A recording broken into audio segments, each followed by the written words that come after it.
Halo Indonesia, saya Krisyanto Yin Oni. Salam NKRI. Salam persaudaraan cinta tanah air. Merdeka! Ini kelanjutan dari video saya kemarin tentang Siddiqiyah, pondok pesantren yang ikut terkena getah dari sebuah kasus yang entah benar, entah tidak, hanya Tuhan yang Maha Tahu.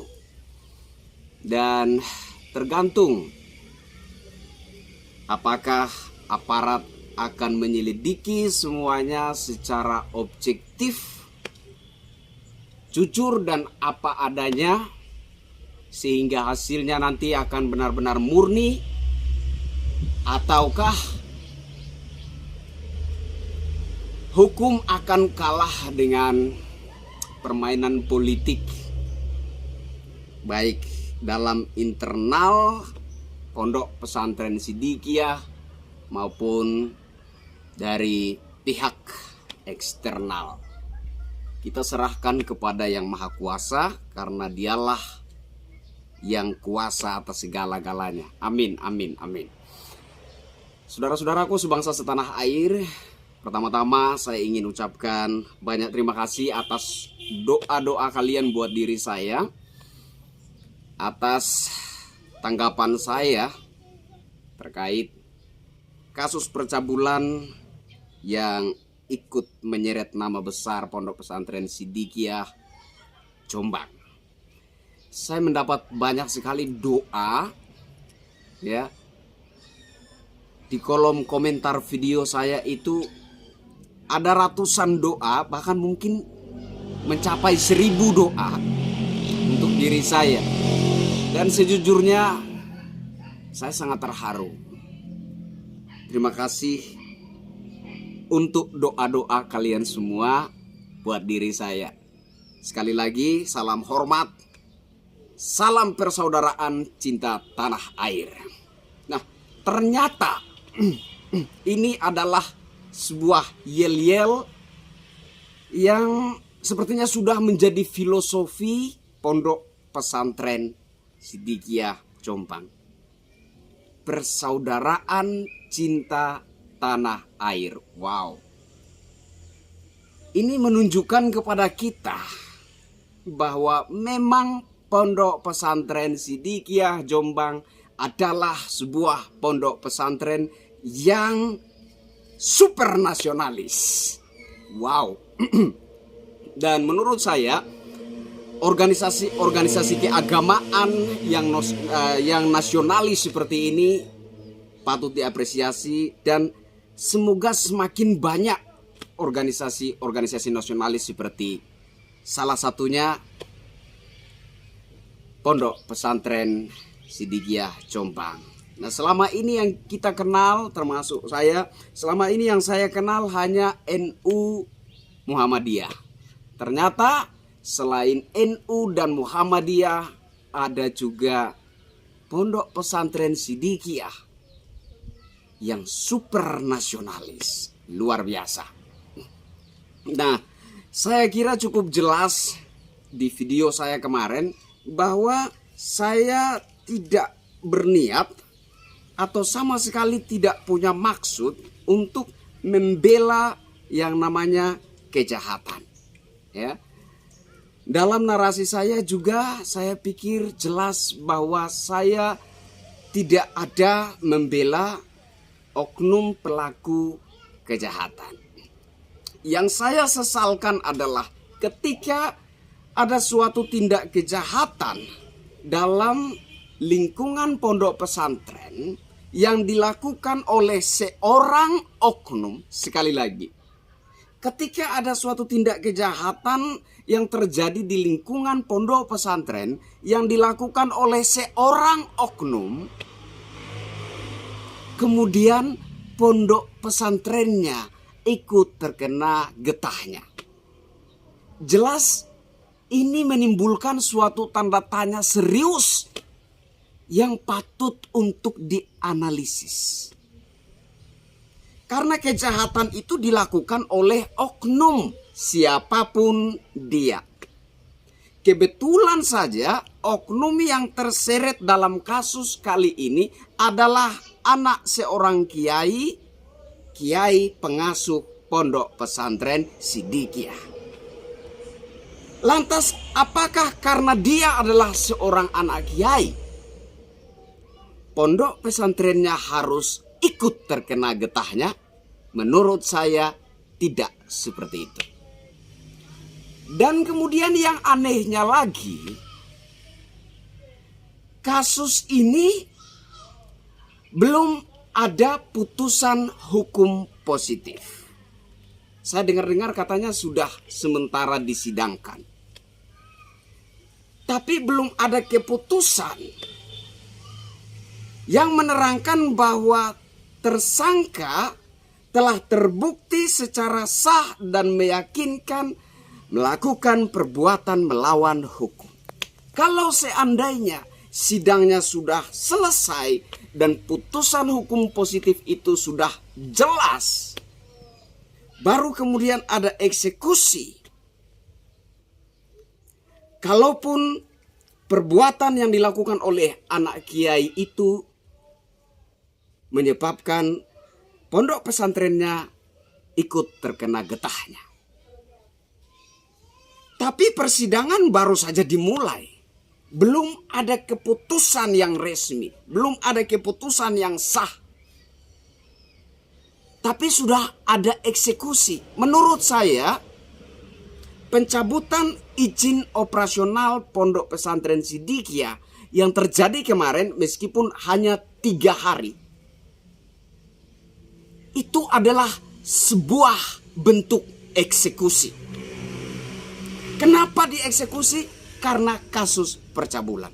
Sementara kasus ini persidangannya baru dimulai dan belum ada keputusan.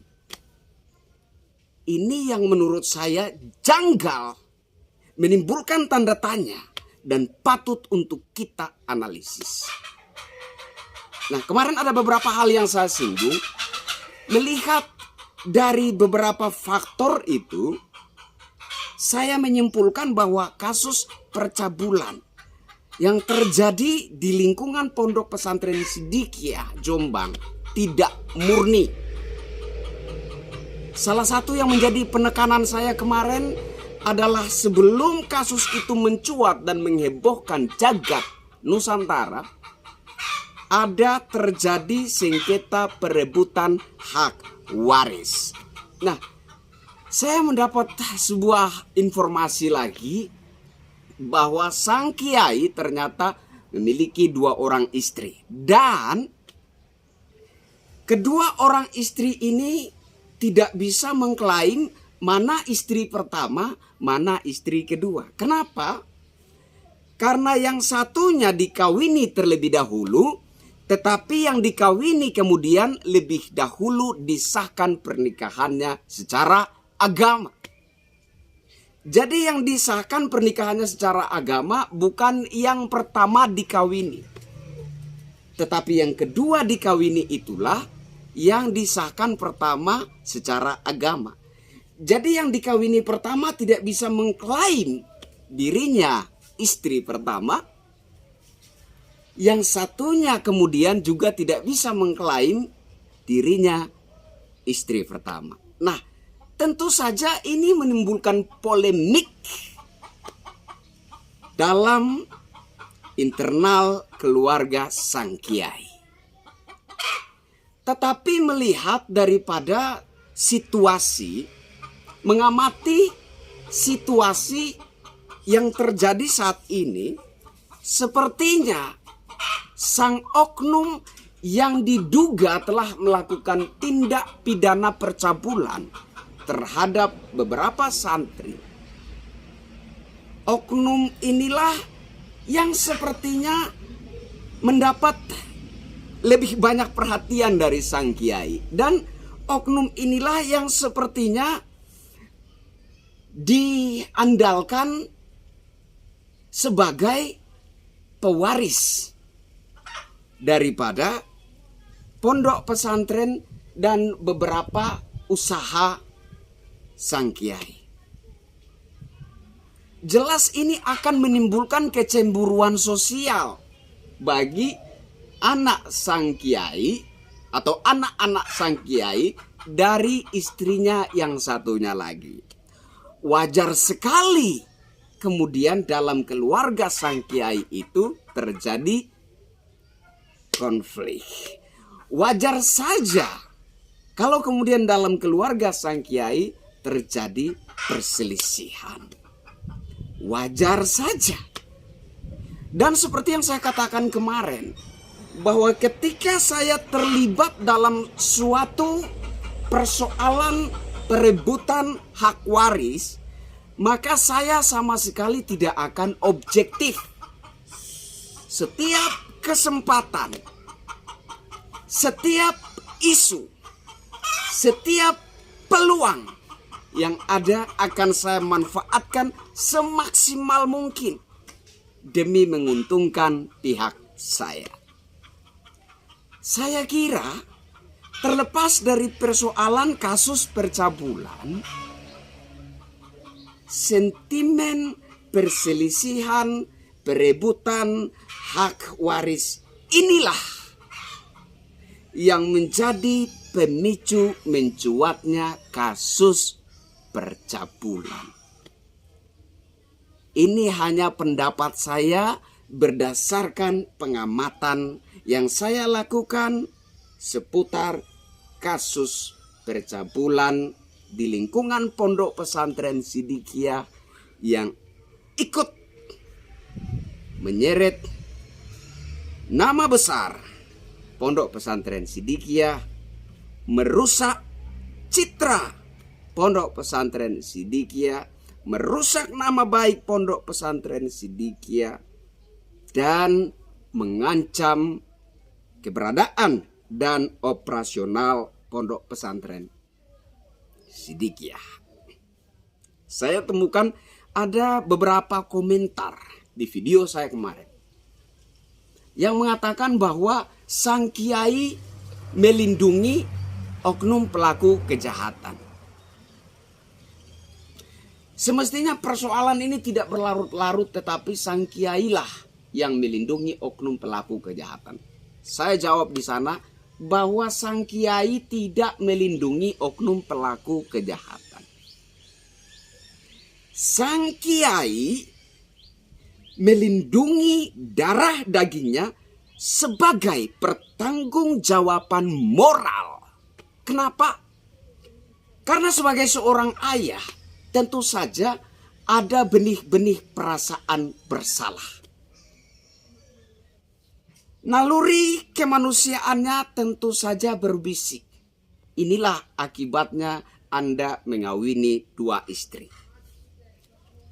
Nah, sehingga sikap sang kiai melindungi darah dagingnya menurut saya merupakan pertanggungjawaban moral yang secara naluri kemanusiaan menurut saya hal yang dilakukan oleh sang kiai sah adanya. Jadi sang kiai tidak melindungi oknum pelaku kejahatan. Sang kiai tidak melindungi oknum pembuat tindakan percabulan. Sang kiai melindungi darah dagingnya sebagai pertanggungjawaban moral seorang ayah yang mungkin saja di dalam naluri kemanusiaannya, naluri keahayannya, ada perasaan tertuduh, ada perasaan bersalah, ada perasaan berdosa. Jadi sang kiai dalam hal ini tidak melakukan suatu kesalahan. Apalagi dalam pernyataan sang kiai, beliau mengatakan, saya tahu kasus ini rekayasa, saya tahu siapa dalangnya. Nah, ini kemudian membuat saya berpikir jauh. Sang kiai tahu siapa dalangnya. Menurut saya, ya iyalah sang kiai tahu. Pasti sang kiai tahu. Karena sebelum mencuatnya persoalan kasus percabulan ini, sudah ada terjadi dalam ruang lingkup keluarganya, dalam internal keluarganya. sengketa perebutan hak waris. Kalau saya saja bisa menganalisis jauh ke sana dan bisa meraba-raba bahwa ada kemungkinan kasus percabulan ini dipicu oleh sengketa perebutan hak waris. Apalagi sang kiai yang adalah kepala rumah tangga. Tentu saja dia tahu. Wes, terlepas dari semua itu, kita hanyalah manusia yang hanya bisa melihat, mendengar, dan menduga-duga. Hanya Yang Maha Esa, yang Maha mengetahui segala-galanya. Mari kita berdoa. Kita panjatkan doa kepada Yang Maha Esa agar supaya ada campur tangan yang kuasa dalam kasus ini. Agar supaya pihak-pihak yang berkaitan dan yang menangani proses kasus ini dapat melakukan perannya secara jujur apa adanya, agar supaya hasil akhir daripada kasus percabulan ini dapat berujung dengan suatu hasil dan keputusan yang benar-benar jujur, adil, dan murni semurni-murninya. Mengingat bahwa Pondok Pesantren Sidikiyah adalah pondok pesantren, salah satu pondok pesantren di tanah air kita yang super nasionalis, yang mana saya berdoa pondok pesantren nasionalis seperti ini semakin bertambah banyak. Karena untuk menjaga negara kesatuan Republik Indonesia yang kita cintai ini dibutuhkan lebih banyak dan lebih banyak lagi pondok-pondok pesantren, organisasi-organisasi keagamaan, baik itu agama Islam, Kristen, Katolik, Hindu, Buddha, Konghucu yang nasionalis. Untuk menjaga dan mempertahankan negara kesatuan ini, kesatuan Republik Indonesia ini, dibutuhkan lebih banyak dan lebih banyak lagi orang-orang yang nasionalis.